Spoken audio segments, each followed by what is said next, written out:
Good morning. Thank you for being here. I'd first like to thank the assembled members of law enforcement who joined me for being here and representing their departments and agencies that work tirelessly on this investigation. I will say this investigation is a testament to the strong partnerships that exist here in Hampden County, starting with our local police departments to the Massachusetts State Police and our federal partners. This shows our level of commitment to keeping our community safe and holding those who wish to profit from addiction accountable for the death and destruction that their trade has on our community. As such, we are joined by Deputy Superintendent of the Massachusetts State Police, Lieutenant Colonel Scott Warmington, to my left, West Springfield Police Chief Paul Connor, Holyoke Police Chief Pratt, folks from the Sheriff's Department, West Side, and many others here who also engage in leadership and engaged in this investigation in particular, and I thank all of them for their investment and their hard work. Recently, my Strategic Action and Focused Enforcement Unit, or SAFE, was assisted by my office's Hampden County Narcotics Task Force, the U.S. Bureau of Alcohol, Tobacco, and Firearms, or ATF, the DEA, the Hampden County Sheriff's Department, the Massachusetts State Police Gang Unit, the Commonwealth Interstate Narcotics Reduction and Enforcement Team, or CINRET, and Homeland Security investigations in executing 2 search warrants after an intensive investigation into the trafficking of narcotics at 81 Bessemer Street here in the city of Springfield. Almost 2 years ago, when I announced the formation of the SAFE unit, we simultaneously announced the takedown of over a dozen members of the Knox Street Posse, effectively dismantling what was the most dangerous and violent group in the region. I stand here today to highlight our continued efforts and relentless focus on the area's most dangerous individuals. With this arrest, we have disabled a significant narcotics supplier to both the Knox Street and Sycamore Street gangs. This represents a continuation of our efforts in arresting, disrupting, and dismantling these highly dangerous and lethal drug trafficking operations who drive fear, violence, and addiction in our communities. Back in August of 2022, in fact, my community outreach unit, a different aspect of our office, began rolling out a public education presentation to inform the public on the dangers of counterfeit pills containing fentanyl and how they are causing a rash of overdoses across the Commonwealth. Many of you covered some of those events in the last few months. Included in this investigation, as seen by the seized narcotics in front of me, is the confiscation of almost 14,000 of these pills. As a consequence, it is safe to say countless overdoses were surely prevented. With regard to the investigation more specifically, in the past months, detectives assigned to the SAFE unit began an investigation into the narcotics trafficking which was occurring from 81 Bessemer Street in the city of Springfield. At the conclusion of this lengthy investigation on December 21, 2022, detectives were granted the court's authorization to search an alleged suspect's residence at 81 Bessemer Street and his vehicle. On December 22, the above officers conducted a traffic stop of their target while he was in his vehicle. During that stop, detectives discovered approximately 136 grams of cocaine. A subsequent search of 81 Bessemer Street was then conducted. During that search, approximately 14,000 fentanyl pills, approximately 30 pounds or 15 kilos of cocaine, 406 grams of raw fentanyl, just under a half kilo of firearm, and approximately $190,000 in counterfeit U.S. currency were located inside this residence. The total street value of this seizure exceeds $2 million. Consequently, arrested in connection with this investigation was Alonzo Williams, 51 years of age, of Springfield, on the following charges: possession of a firearm without a license, trafficking in fentanyl over 200 grams, trafficking in cocaine over 200 grams, trafficking in cocaine between 18 and 36 grams, and possession to distribute a Class A drug, among other things. He was arraigned on December 23rd in Springfield District Court. He is currently held on bail. His next date in court is January 24th, 2023. I want to reiterate to the public how dangerous these counterfeit pills are, as are all the narcotics in front of me. But these pills are so dangerous because they are usually indistinguishable from the real medication that they might purport to be. In fact, even pharmacists cannot tell the difference, which is an aspect of our presentations.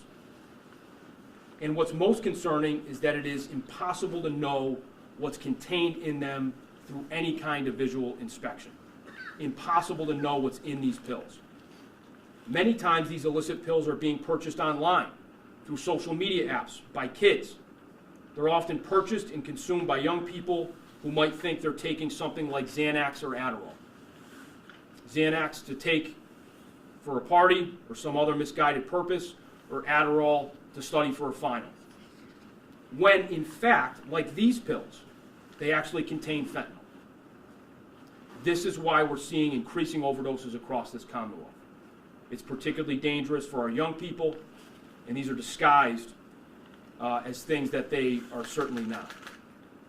It is clear that drug dealers don't care what is in what they sell. They care about the money that is exchanged for these various forms of poison. Like what is in front of me, again, a street value in excess of $2 million. With that, I thank you for being here today, and I'm happy to take any questions. You know, Hampden County is known as one of the counties in Massachusetts that is particularly struggled when it comes to drug overdoses, specifically opioids. How does, solving a case like this help the community in that sense? That's a great question. I think it's twofold, really. There's two dimensions to it. One is very practical and obvious. We've taken all these drugs out of our communities so they can't cause overdoses. As I mentioned in my remarks, almost 14,000 pills that contain fentanyl, pounds of cocaine, a lot of raw fentanyl is not going to be on our streets, right? It's not going to be consumed by people suffering from addiction, which very likely would have caused countless overdoses.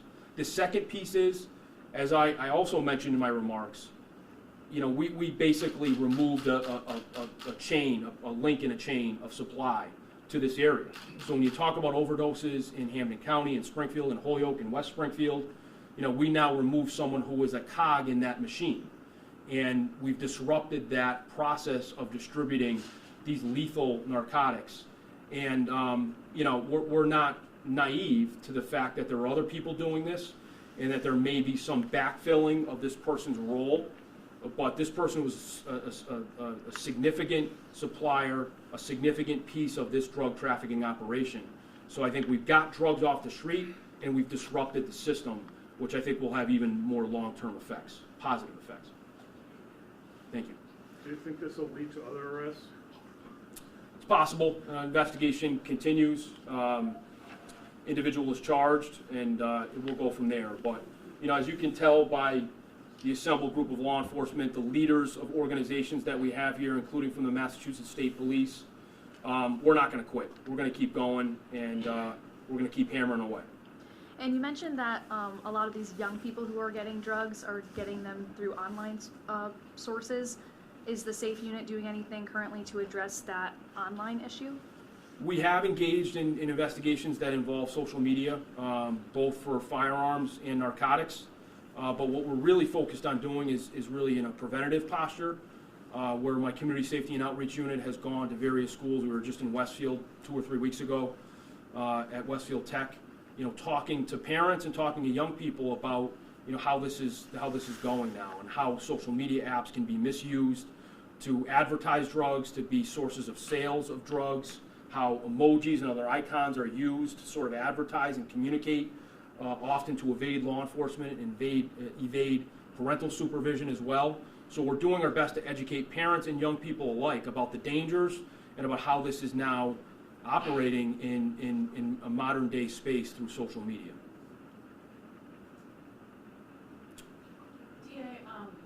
I note that you said in your remarks that this particular person was feeding the two street gangs. Is it accurate to say that he was a member of one of the gangs? I can't speak to that, Stephanie. I just don't know. He's 51 years old, so there may be some history there. If he's kind of working with both gangs, maybe it indicates he's not a member of one or the other. Typically, the two don't mix. So, but more specifically, I can't answer that. If there's anything we can follow up on, you can certainly speak with Jim, and we'll try to find out more. Sure. Any other questions? I just want to issue a couple additional thank yous again to the folks here and to their organizations for their investment in this office and their work for public safety in the Hampden County region. But I want to single out Assistant District Attorney Carrie Beatty, who was a big part of this investigation, Detective Lieutenant Sean Marr, Liam Jones, other folks from our office who really were on the ground and really worked very hard. This was a laborious and lengthy investigation. We're very proud of the results, and it makes a difference in our community, so thank you to everybody.